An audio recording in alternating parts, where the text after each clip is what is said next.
आपका यूनिक प्रज्ञान यूट्यूब परिवार में हार्दिक स्वागत है, वंदन है, अभिनंदन है।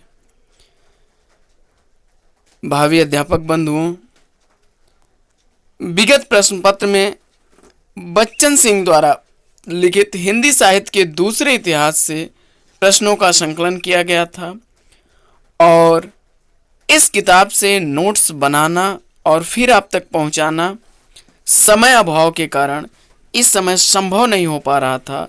तो हमने सोचा क्यों ना पुस्तकों से ही कुछ डाटा कलेक्ट करके सीधे सीधे आप तक पहुंचाया जाए। और मुझे उम्मीद है कि यह पाठ्य सामग्री आपको लाभान्वित करेगी। इसी आकांक्षा से इस सीरीज को प्रारंभ कर रहे हैं और इसमें प्रयास करेंगे कि हम लोग भक्ति काल के महत्वपूर्ण तथ्यों पर चर्चा कर सकें। तो अगर आपको लगे कि यह लाभान्वित करेगी तो आप लाइक करना, शेयर करना बिल्कुल ना भूलें, जिससे कि हमें ये पता चल सके इस सीरीज को कंटिन्यू करना है अथवा विराम देना है, क्योंकि इसमें हम सभी मिल कर के ही परीक्षा के टारगेट को भेज सकते हैं। तो हमारे साथ साथ आपका भी दायित्व है कि आप उचित दिशा निर्देश देने का भी कष्ट करें और हम यथासंभव प्रयास करेंगे कि आपको आपके लक्ष्य में पहुंचने के लिए हमसे जो भी मदद होगी हम वह करेंगे। तो बिना समय गवाए प्रारंभ करें आज की पाठचर्या। और पाठचर्या को प्रारंभ करने से पूर्व आप चैनल पर नए हैं तो चैनल को लाइक, सब्सक्राइब और शेयर करना बिल्कुल ना भूलें। तो प्रारंभ करते हैं और देखते हैं। सबसे पहले हम लोग श्रृंगार और वीर दर्पपूर्ण काव्य। तो आदिकाल में जो है हेमचंद्र को देख लेते हैं हम लोग। जैन मुनियों में हेमचंद्र अपनी विद्या और पांडित्य के लिए विख्यात थे।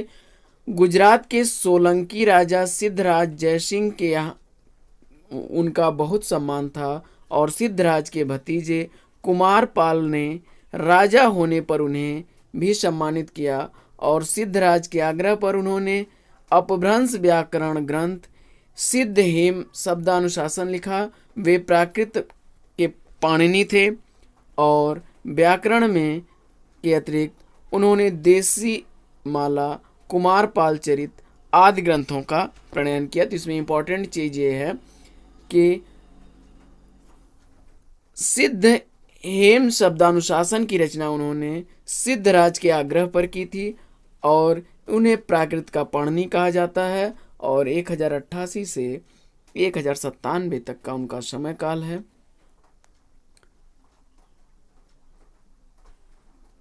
सिद्ध हेम में पता नहीं कहां कहां से मधुकोश एकत्र किया गया है। एक चोटी का व्याकरण और इस कोटि का सहृदय अत्यंत विरल संयोग है। इस मधुकोश में जैनियों के नैतिक उपदेश भी हैं तथा रीतकालीन नायिकाओं के पूर्व रूप भी वीर दर्पोपक्ति पंक्तियां हैं और सौंदर्य तथा प्रेम की सहज काव्योक्तियां भी हैं। इनमें से कुछ दोहे इतने अछूते और टके हैं कि मानो विभिन्न ग्रामांचलों की मधुगंध भीगी मिट्टी से उठा लिए गए हैं। संभवतः ये दोहे तत्कालीन आभीरों और गुर्जरों के उन्मुक्त जीवन से रसे बसे रहे हों, पर इससे भ्रम नहीं होना चाहिए कि वे दोहे लोक काव्य हैं। इन्हें कवियों ने अपनी अनुभूति और कल्पना के द्वारा समुचित शब्दों के विन्यस्त किया है। उदाहरण देख लेते हैं हम लोग। तो उदाहरण में सीरिजर खंडी लोअड़ी गलीमड़ी यंडानवीस तो भी गोठा कराविया मुद्धे उठ बैस। इसके बाद हम लोग आगे देख लेते हैं और आगे मेरुतुंग को देख लेते हैं। तो मेरुतुंग जो हैं प्रसिद्ध जैन आचार्य थे उन्होंने प्रबंध चिंतामणि की 1304 ईस्वी में संस्कृत में लिखा। इनमें अनेक ऐतिहासिक कथा प्रबंध हैं और सिद्धराज जय सिंह, कुमारपाल आदि के इतिवृत्त की इस तरह प्रस्तुत किए गए हैं कि उनके ऐतिहासिक पक्ष की रक्षा हो गई है। गुलेरी जी के मतानुसार हिंदू कवियों की अपेक्षा जैन कवि इतिहास रक्षा के प्रति अधिक सचेत हैं। प्रबंध में अपभ्रंशों के जो दोहे उद्धृत किए गए हैं वे दूसरों के बनाए हुए हैं। इसमें मुंज के दोहों का साहित्यिक महत्व सबसे अधिक है। मुंज धाराधिपति मालवा नरेश प्रसिद्ध भोज के चाचा थे। इंपॉर्टेंट पॉइंट है, इसको याद कर लीजिएगा। वे वीर भी थे और रसिक भी। रसिक कुछ और ही ज्यादा थे। वे अपने चहेती के पास जो 12 योजन दूर रहती थी ऊंट पर सवार होकर जाते हैं और उसी रात लौट भी आते हैं। रसिकता का इससे बड़ा प्रमाण और क्या हो सकता है। एक बार उन्हें तैपल नरेश पर चढ़ाई की और बंदी बना लिए गए। मुंज को लकड़ी के पिंजड़े में बंद कर दिया गया। पर इश्क तो ऐसा आतिश है जो लगाए न लगे, बुझाए न बुझे। वहां वे तैलप नरेश की अधेड़ बहन मृणालवती से प्रेम कर बैठे। उधर मुंज के समर्थक उन्हें छुड़ाने के लिए लंबी सुरंग खोद चुके थे। मुंज ने मृणालवती के अपने संग भाग चलने के लिए कहा। मुंज युवक था, मृणावती अधेड़। वह उदास हो गई। उसकी उदासी को लक्ष्य करके मुंज कहता है, मुंज भैण मुड़ावली जुव्वण गयुम न झूर, जय शक्कर शय खंड थी तो इस मीठी चूर। और हे मृणावती, बीते हुए यौवन का संताप न कर। यदि शक्कर के सैकड़ों खंड कर दिए जाएं तो भी वह मीठी रहती है। आगे देख लेते हैं हम लोग, यानी कि मुंज और मृणावती की प्रेम कथा है उसमें। और 12वीं सदी के ही एक कवि हैं अद्धड़मान। अद्धड़मान जो है मुल्तान के रहने वाले थे। कुछ लोगों ने अद्धः का अर्थ वयन जीवी लगाया है। उनके विरह काव्य संदेश रासक के संस्कृत टीकाकारों का यही मत है। और पता नहीं अद्धः का अर्थ तंतुआय कैसे हुआ। संदेश रासक में तंतुआय से संबंध शब्दावली का प्रयोग भी नहीं हुआ है। अन्य लोग अद्धड़मान को अब्दुर रहमान कहते हैं। ये इंपॉर्टेंट चीज है। संदेश रासक के रचनाकार जो अब्दुर रहमान हैं, इनका ये पूछा जा सकता है कि अद्धमाण भी उन्हें कहा जाता है और ये मुल्तान के रहने वाले थे। और संभवतः कहा जाता है कि जो अपभ्रंश के कारण अब्दुर रहमान का अद्धमाण हो गया। और आगे उनके पिता का नाम मीर सेन था। मीर संस्कृत का शब्द है, उसका अर्थ होता है पार्वत्य प्रदेश। और मीर सेन जो जनपद है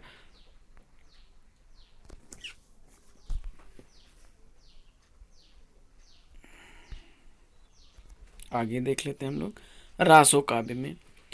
तो रासो काव्य में जो है रासो शब्द की उत्पत्ति के प्रयोग और संबंध में विद्वान एकमत नहीं है। रामचंद्र शुक्ल इसे रसायन से बना हुआ मानते हैं। विसल देव रासो में काव्य के अर्थ में रसायन शब्द बार बार आता है। अतः हमारी समझ में इसी रसायन शब्द के होते होते रासो हो गया है।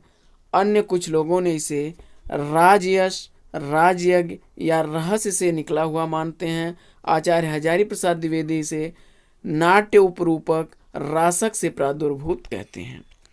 रासो लोक प्रचलित नाट्य रास से निकला हुआ प्रतीत होता है। भागवत का रास भी लोक से लिया गया है, अतः और नाट्य का रासक भी है। इसमें गीत और नाट्य दोनों का मिश्रण है। भगवत की रासलीला से भी यह सिद्ध होता है।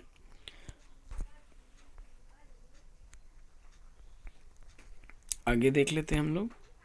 आगे विसल देव रासो के बारे में देख लेते हैं। विसल देव रासो एक विरह काव्य है। इसके रचयिता नरपतिनाल हैं।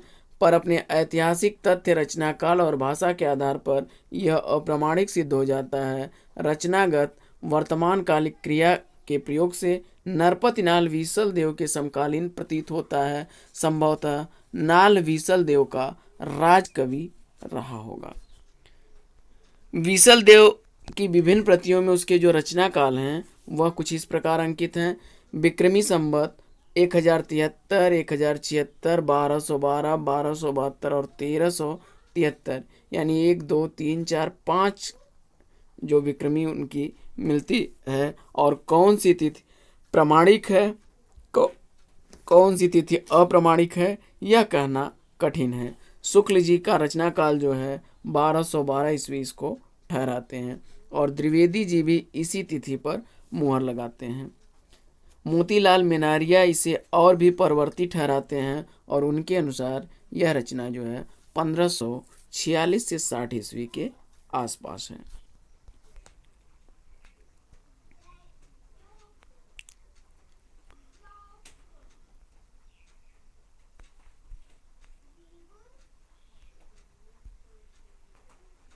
आगे बढ़ जाते हैं हम लोग। आगे देख लेते हैं पृथ्वीराज रासो को।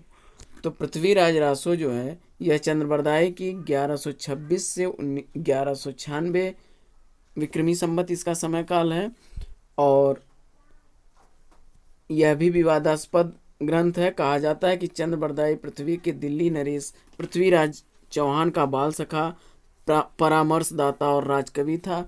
रासो के अनुसार पृथ्वीराज को बंदी बनाकर गोरी अपने देश ले गया। बाद में चंद भी वहां पहुंचा और चंद्रबरदाई ने ऐसी युक्ति निकाली कि गोरी पृथ्वीराज के शब्द वेदी बाण से मारा गया।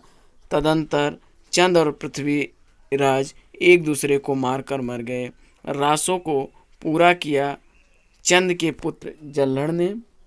इसके संदर्भ में एक दोहा है कि रघुनाथ चरित हनुमंत कृत भूप भोज उद्धरिय जिम पृथ्वीराज सुजस कवि चंद कृत चंद नंद उद्धरियतिम। रासो की भी प्रामाणिकता और प्रामाणिकता को लेकर के जो है विद्वानों में काफ़ी जो है मतभेद है और इसमें 3 मत आपको देखने को मिलेंगे। एक रासो पूर्णतः प्रामाणिक रचना, एक रासो पूर्णतः प्रामाणिक और एक है कि न पूर्णतः प्रामाणिक और न ही पूर्णतः प्रामाणिक यानी अर्ध प्रामाणिक। तो प्रथम मत को मानने वालों में कौन कौन है, प्रामाणिक इसको कौन कौन मानते हैं? तो मोहनलाल विष्णु लाल पांडेय, मिश्र बंधु, श्याम सुंदर दास और नागरी प्रचारणी सभा से प्रकाशित रासो के बृहत्तम रूप को प्रामाणिक माना है। पांड्या जी ने उसे प्रामाणिक सिद्ध करने के लिए आनंद संवत की भी कल्पना कर ली, फिर भी ऐतिहासिकता सिद्ध नहीं हो पाती। वस्तुतः इसके पक्ष में जो तर्क दिए गए वे बुनियादी तौर पर कमजोर हैं और अंधश्रद्धा के शिकार हैं। इसके बाद दूसरा मत जो है वह बूल्हड़ गौरीशंकर, हीरानंद ओझा, देवी प्रसाद, कविराज श्यामल दास और रामचंद्र शुक्ल इसे जाली ग्रंथ ठहराते हैं। ओझा जी ने वैज्ञानिक पद्धति पर उसकी पड़ताल करते हुए इसे अप्रामाणिक सिद्ध कर दिया। उनके मतानुसार रासों में उल्लिखित नाम, घटनाएं और संवत भट्ट भड़ंत हैं। कश्मीरी कवि जयानक के पृथ्वीराज विजय का काव्य और तत्कालीन शिलालेखों के साक्ष्य पर रासो किसी भी प्रकार प्रामाणिक नहीं ठहरता और वे रासो को संवत 1600 के आसपास की रचना मानते हैं। तीसरा मत है जो अर्ध प्रामाणिक मानता है, उसमें जो है मुनि जिन विजय और हजारी प्रसाद द्विवेदी हैं। मुनि जिन विजय, अगला आला खंड को हम लोग इसी में थोड़ा सा देख लेते हैं। इसके रचयिता जगनिक बताए जाते हैं और इसका उपस्थिति काल 1173 ईस्वी का है और महोबा के नरेश परमाल के दरबारी कवि थे जगनिक। और आल्हा जो है उत्तर प्रदेश के बैसवाड़ा, पूर्वांचल तथा मध्य प्रदेश के बुंदेलखंड में निरंतर पीढ़ी दर पीढ़ी गाया जाता रहा है और लोक कंठ में बसे इस लोकप्रिय युद्ध काव्य को सन 1865 ईस्वी में फर्रुखाबाद के तत्कालीन जिलाधीश चार्ल्स इलियट ने अनेक भाटों की सहायता से लिपिबद्ध कराया। यानी ये इम्पोर्टेंट चीज़ है कि 1865 ईस्वी में चार्ल्स इलियट ने इसको लिपिबद्ध कराया और वाटर फील्ड द्वारा किया गया इसका अंग्रेजी अनुवाद भी छपा। और वाटरफील्ड आल्हा खंड को पृथ्वीराज रासो का ही एक खंड स्वीकार करते हैं।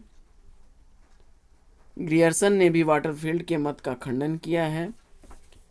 और आल्हा खंड में महोबा, नरेश, परमाल और उनके सामंत आल्हा उदल के वैयक्तिक शौर्य का वर्णन है। पृथ्वीराज रासो के पैटर्न पर महाकाव्य है तो आल्हा खंड का गेयात्मकता, यदि यह किसी का खंड हो सकता है तो परमाल रासो का। आगे देख लेते हैं हम लोग। आगे जयप्रकाश और जय मयंक जस चंद्रिका के बारे में। तो पृथ्वीराज चौहान से टक्कर लेने वाला राजा कन्नौज का जयचंद था। और पृथ्वीराज रासो में दोनों के युद्धों का वर्णन जो है आपका कन्न उज्ज समय में मिलता है। चंद के कन्नौज के वैभव जमकर चित्रण किया गया। जब पृथ्वीराज रासो लिखा जा सकता है तो परमाल रासो लिखा जा सकता है, तो जयचंद रासो क्यों नहीं? सावन से भादो कम क्यों? कन्नौज के से काशी तक उसके राज्य का विस्तार था। वह पृथ्वीराज से प्रतिस्पर्धा करता था। दिल्ली के चौहानों, महोबे के चंदेलों और कन्नौज के गहरवाड़ों में छोटे बड़े युद्ध तो होते रहते थे। अतः अनुमान किया जा सकता है कि जयचंद की प्रशस्ति में भी कुछ न कुछ लिखा गया होगा। कहा जाता है कि भट्ट केदार ने जयचंद प्रकाश और मधुकर कवि ने जय मयंक जस चंद्रिका की जयचंद की प्रशस्तियाँ लिखी हैं और ये दोनों महाकाव्य थे। इसका उल्लेख जो है यह इम्पोर्टेंट चीज़ है, सिंघायच दयाल दास के ग्रंथ राठौर राम री ख्यात में हुआ है। इस ख्यात में कन्नौज का वृत्तांत उपयुक्त दोनों पुस्तकों के आधार पर किया गया, पर दोनों ही ग्रंथ अभी तक अप्राप्त हैं। अब देख लेते हैं हम लोग प्राकृत पैंगलम और उसके हिंदी के कवियों के बारे में। तो प्राकृत पैंगलम जो है यह प्राकृत और अपभ्रंश की स्फुट रचनाएं संग्रहित हैं। यह छंद शास्त्र संबंधी पुस्तक है और हिंदी के प्रारंभिक भाषा रूप और छंद को समझने के लिए यह प्रमाणिक ग्रंथ है। और इसका संग्रह काल 14वीं शती से का पूर्वार्ध बताया जाता है। सुनीति कुमार चटर्जी ने 15वीं शती का आरंभ का संग्रह करते हैं, किंतु खेद है कि इसके संग्रहकार का अभी पता नहीं है। इसमें सौरसेनी अपभ्रंश के छंदों की संख्या अधिक है। इन पर पश्चिमी हिंदी का प्रभाव भी देखा जा सकता है और पूर्वी हिंदी का प्रारंभिक रूप वर्ण रत्नाकर और उक्त व्यक्ति प्रकरण में मिलेगा। तो थोड़ा सा हम लोग देख लेते हैं वर्ण रत्नाकर को।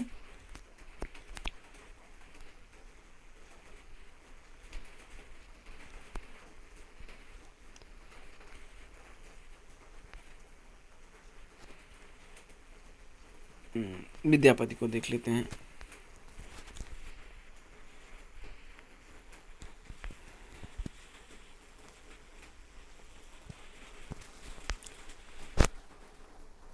आगे हो सकता है मिल जाएगा, पीडीएफ आगे पीछे हो गया है। तो विद्यापति को हम लोग देख लेते हैं। तो इनका समय काल है 1360 से 1448। विद्यापति मिथिला के बिपसी गांव में पैदा हुए थे और वे मिथिला के राजा कीर्त सिंह और शिव सिंह के दरबारी कवि थे। उन्हें संस्कृत, अपभ्रंश और मैथिली का पूरा ज्ञान था। अपभ्रंश और मैथिली के तो वे श्रेष्ठ कवि थे। कीर्तिलता, कीर्तिप्रता का भू परिक्रमा, पुरुष परीक्षा, लिखावनी, शैव, सर्वस्वसार, गंगा वाक्यावली, विभागसार, पदावली आदि उनकी रचनाएं हैं। इनमें भाषा की दृष्टि से कीर्तिलता और काव्य सौंदर्य की दृष्टि से पदावली विशेष लोकप्रिय है। कीर्तिलता कीर्ति सिंह के प्रशस्ति में लिखी गई तो पदावली स्वांत सुखाय और शिव सिंह लखमा देवी के प्रीत्यार्थ में लिखी गई है। एक और जो है अपभ्रंश और आहट में लिख रहे थे, दूसरी ओर वो मैथिली में लिख रहे थे। इससे पता चलता है कि 14वीं शताब्दी के अंत तक वे अपभ्रंश का स्थान देश भाषाएं ले चुकी थी और देश भाषा में लिखी गई पहली रचना जो है पदावली है। अतः हिंदी के पहले कवि विद्यापति ठहरते हैं, ऐसा यह बच्चन सिंह का कहना है। अगला देख लेते हैं हम लोग। तो कीर्तिलता को देख लेते हैं। तो कीर्तिलता क्या है? कीर्तिलता में कीर्ति सिंह के उन प्रयत्नों का वर्णन है जिसके आधार पर उन्होंने तिरहुत का खोया हुआ राज्य पुनः वापस किया और वर्णन मूलतः अतिशयोक्तपूर्ण तथा प्रशस्तिपरक है। फिर भी उन्होंने अपने समय में अंतर विरोधों, राजाओं की नाक के नीचे होने वाले अत्याचारों का यथास्थान उल्लेख किया। और कीर्तिलता का महत्व इसी दृष्टि से है कि काव्य की दृष्टि से नहीं, कीर्तिलता द्वारा भाषा के बदलाव को भी पहचाना जा सकता है। और इसमें जो है मिथिला के राजा गणेश्वर को असलान नामक सुल्तान ने छल पूर्वक मार डाला। राजकुमार कीर्ति सिंह बाप की मृत्यु का बदला लेने के लिए तिरहुत राज को पुनः प्राप्त करने के लिए व्याकुल हो उठे। जा बप्पी की मुहड़ी चंपजई अवरेण कीर्ति सिंह जो है जौनपुर के बादशाह इब्राहिम शाह की शरण में जा पहुंचे और शाह की सहायता से उन्होंने असलान को मार गिराया और तिरहुत को अपने अधिकार में ले लिया। और यही 4 पल्लवों में लिखा गया कीर्तिलता का सार संक्षेप है। आगे देख लेते हैं हम लोग।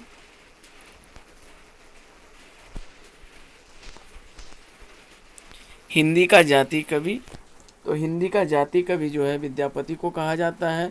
विद्यापति कीर्तिलता में सामाजिक और साहित्यिक परंपरा का समर्थन करते हैं तो पदावली में उन्हें तोड़ते हैं। राधा कृष्ण के मांसल और मादक तथा मुक्त श्रृंगार चित्रों के द्वारा और राधा कृष्ण के नाम पर सामाजिक मर्यादाओं को तोड़ फोड़ ठीक न मानकर बहुत से लोगों ने उन्हें भक्त कवि कह डाला। और हजारी प्रसाद द्विवेदी ने पदावली की चर्चा भक्त कवियों के प्रसंग में करते हैं।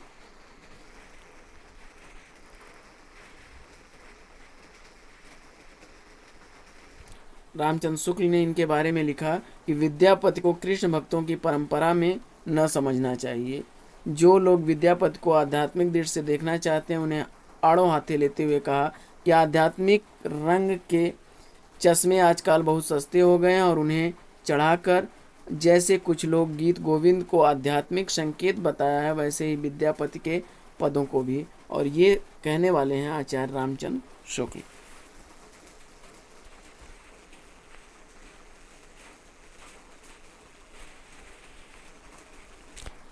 विद्यापति को जो है अपरूप के कवि के रूप में भी बताया गया है। विद्यापति का प्रेम न तो रोमांटिकों की तरह वायवी है और न भक्तों की तरह दिव्य।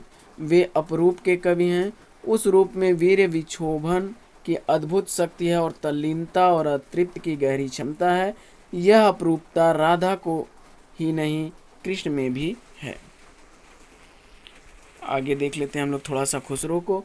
तो खुसरो का जो समय काल है बच्चन के अनुसार 1253 से 1325 है और खुसरो खड़ी बोली हिंदी के प्रथम कवि माने जाते हैं।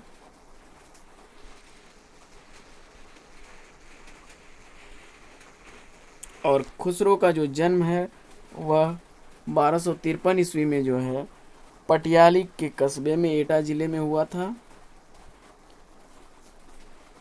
और जो है यह निजामुद्दीन औलिया के शिष्य थे। फारसी के श्रेष्ठ कवि थे और उन्होंने खुद दावा किया कि वे फारसी कवि जामी के समकक्ष थे और वे ईरान और भारत के फारसी में लिखने वाले चोटी के कवियों में से एक थे। और यह जो है मलिक छज्जू, जलालुद्दीन और अलाउद्दीन खिलजी तुगलक आदि के राजकवि थे। और दूसरी ओर सूफी फकीर निजामुद्दीन औलिया के पट्ट शिष्य थे। एक और दरबार था तो दूसरी ओर मठ। एक और कट्टर बादशाहों और मुल्लाओं से घिरे थे तो दूसरी ओर सूफी फकीरों से। एक और फारसी में लिखते थे तो दूसरी ओर खड़ी बोली में। एक और अलाउद्दीन की कट्टरता की अतिशयोक्तिपूर्ण प्रशंसा करते थे तो दूसरी ओर सूफी फलसफे के प्रकाश में वीरानगी के सुल्तान पर मरसिया पढ़ते थे कि मुल्के दिल कर दी खरावज तीरे नाज बदरी वीरान सुल्तानी हनोज।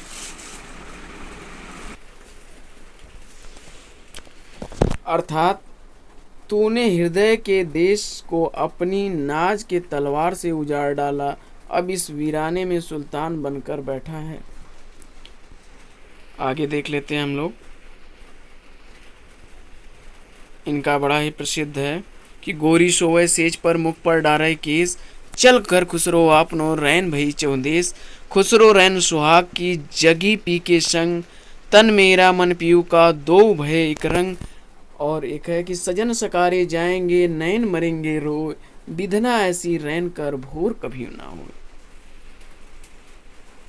इनकी मुकरी भी प्रसिद्ध है कि बाला था जब सबको भाया, बढ़ा हुआ कुछ काम ना आया, खुसरो कह दिया उसका नाम, बूझे नहीं तो छोड़े गांव।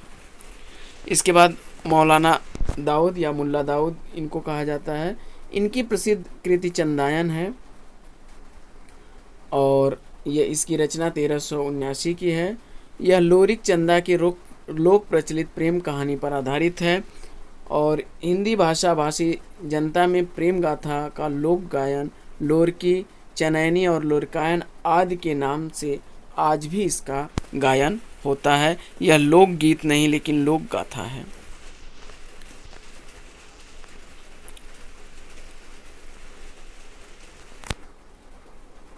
लोरिक कोई ऐतिहासिक पुरुष रहा होगा पर कालांतर में वह मिथक बन गया। हिंदी भाषा भाषी क्षेत्र में पूर्वांचल में मिर्जापुर, बलिया, भोजपुर, संथाल, परगना, भागलपुर आदि में यह अत्यंत लोकप्रिय है और दाऊद के चंदायन में अपने ढंग से इसका सूफीकरण किया है। चंदायन के अनुसार अपने शाहे वक्त मोहम्मद तुगलक 1351 से 1388 के ये समकालीन थे। इनका जन्म रायबरेली के जिले डलमऊ कस्बे में हुआ था जो गंगा किनारे बसा हुआ है और इनकी पुष्टि अवध गजेटियर से भी हो जाती है। अल बदायूं ने अपनी मुंतखबुत वारीख में दाऊद और चंदायन का आदरपूर्वक स्मरण किया है।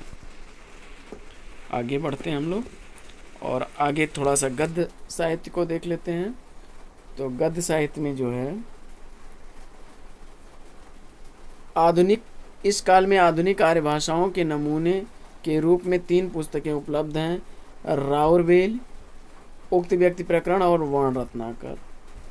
पद में बहुत दिनों तक अपभ्रंश का प्रयोग होता रहा है, यद्यपि उनमें भी देश भाषाओं की झलक मिल जाती है, पर गद्य इनके उपयुक्त तीनों ग्रंथों में प्राचीन गद्य के नमूने देखे जा सकते हैं। तो देख लेते हैं राउरवेल के बारे में।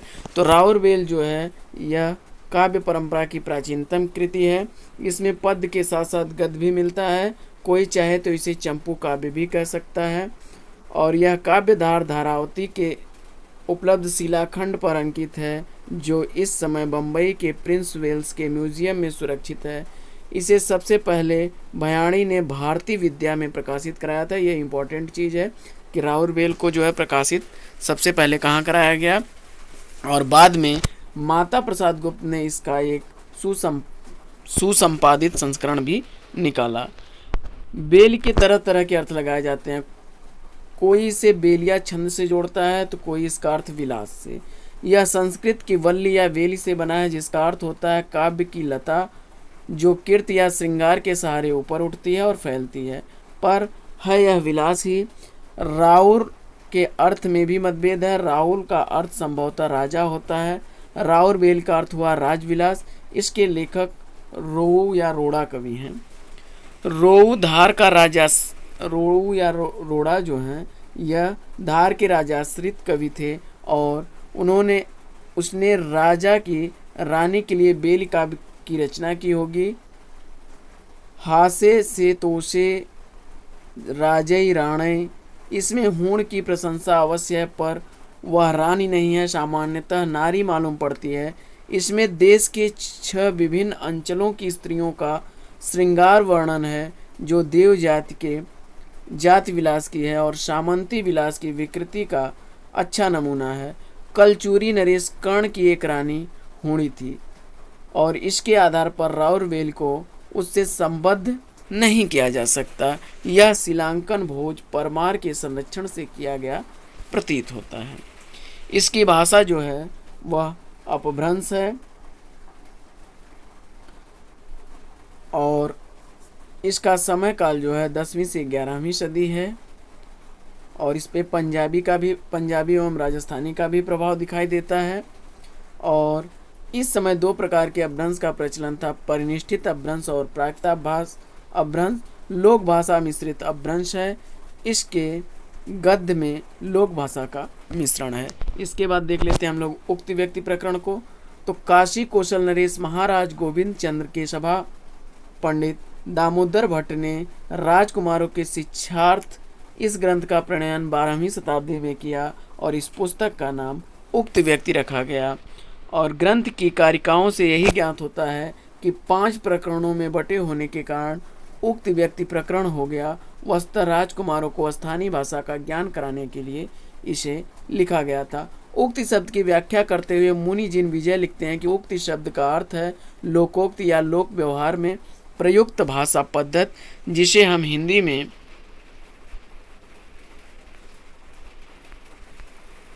बोली कह सकते हैं। लोक भाषा उक्त की जो व्यक्ति या उक्त व्यक्तता स्पष्टीकरण करे वह उक्त व्यक्ति शास्त्र है।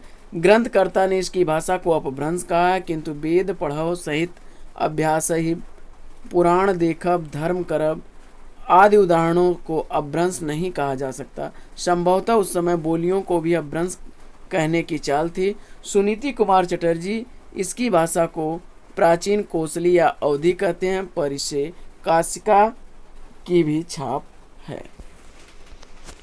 आगे देख लेते हैं हम लोग वर्ण रत्नाकर को।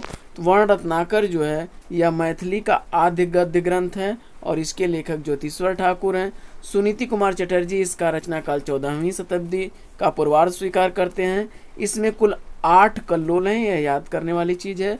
नगर वर्णन, नायिका वर्णन, स्थान वर्णन, ऋतु वर्णन, प्रयाणक वर्णन, भट्टादि वर्णन, शमशान वर्णन और 8वां कल्लोल इसका अधूरा है।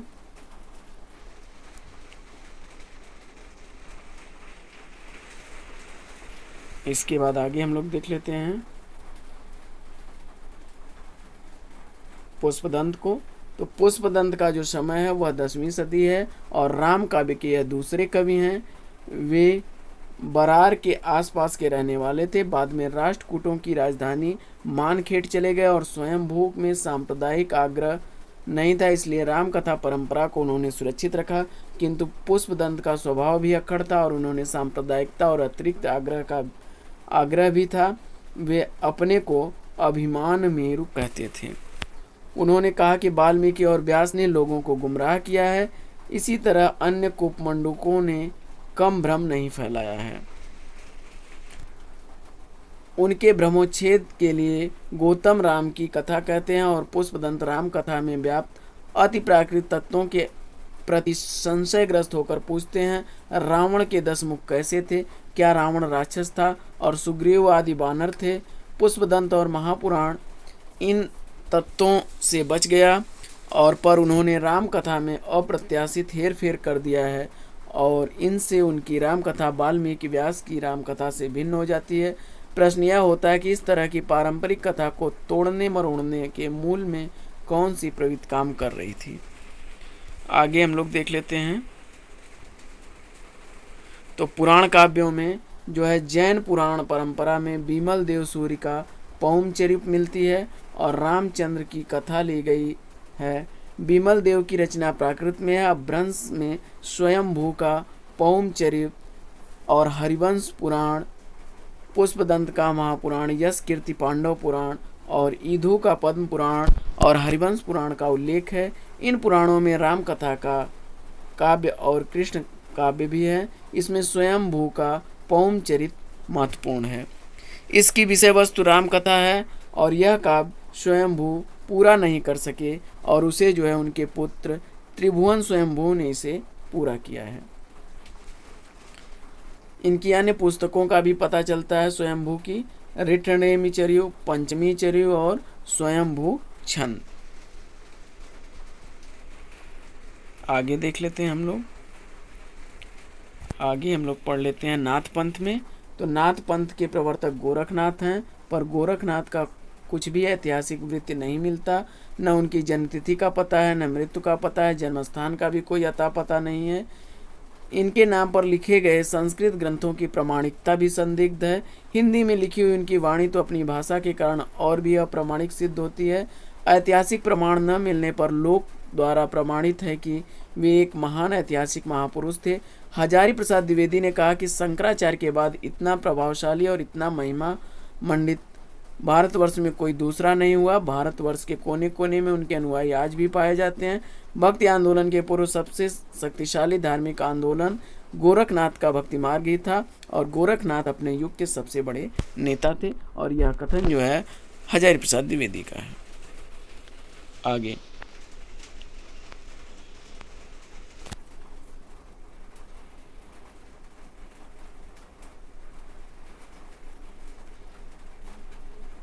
कणापा को देख लेते हैं। तो कणापा जो है 1199 समय काल है और ये चोटी के विद्वान और पंडित थे।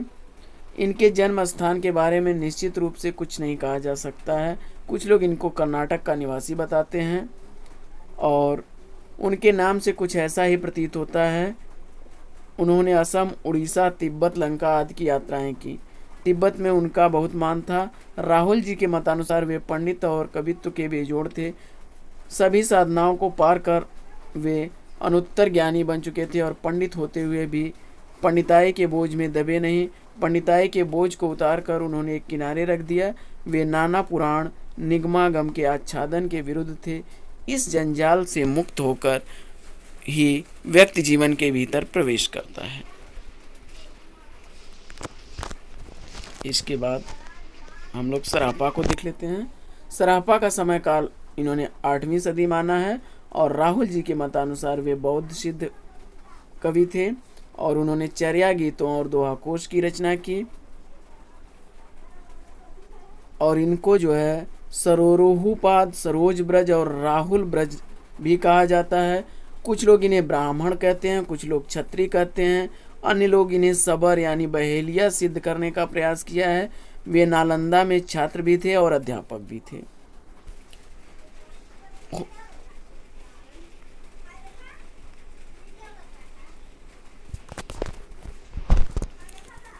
तो साथियों, भक्ति काल का वीडियो जो है आपको जल्दी ही लेकर के उपस्थित होऊंगा और मुझे उम्मीद है कि यह वीडियो आपको अच्छा लगा होगा और इसमें आपको कुछ जानकारियां आपके काम की मिली होंगी। तो अगर वीडियो अच्छा लगा हो तो जल्दी से इसको लाइक करिए और शेयर कर दीजिए। और अगर इसमें कोई सुझाव या मार्गदर्शन हो तो कृपया कमेंट बॉक्स में ज़रूर बताएं कि आपके लिए पाठ्य सामग्री को किस तरह से प्रस्तुत किया जाए। तो मिलते हैं आपसे अगले वीडियो में एक नए प्रकरण, एक नए टॉपिक, एक नए अंदाज में। तब तक के लिए लेते हैं आपसे विदा। आपका जीवन मंगलमय हो। बेस्ट विशेष, बेस्ट ऑफ लक। जय हिंद साथियों।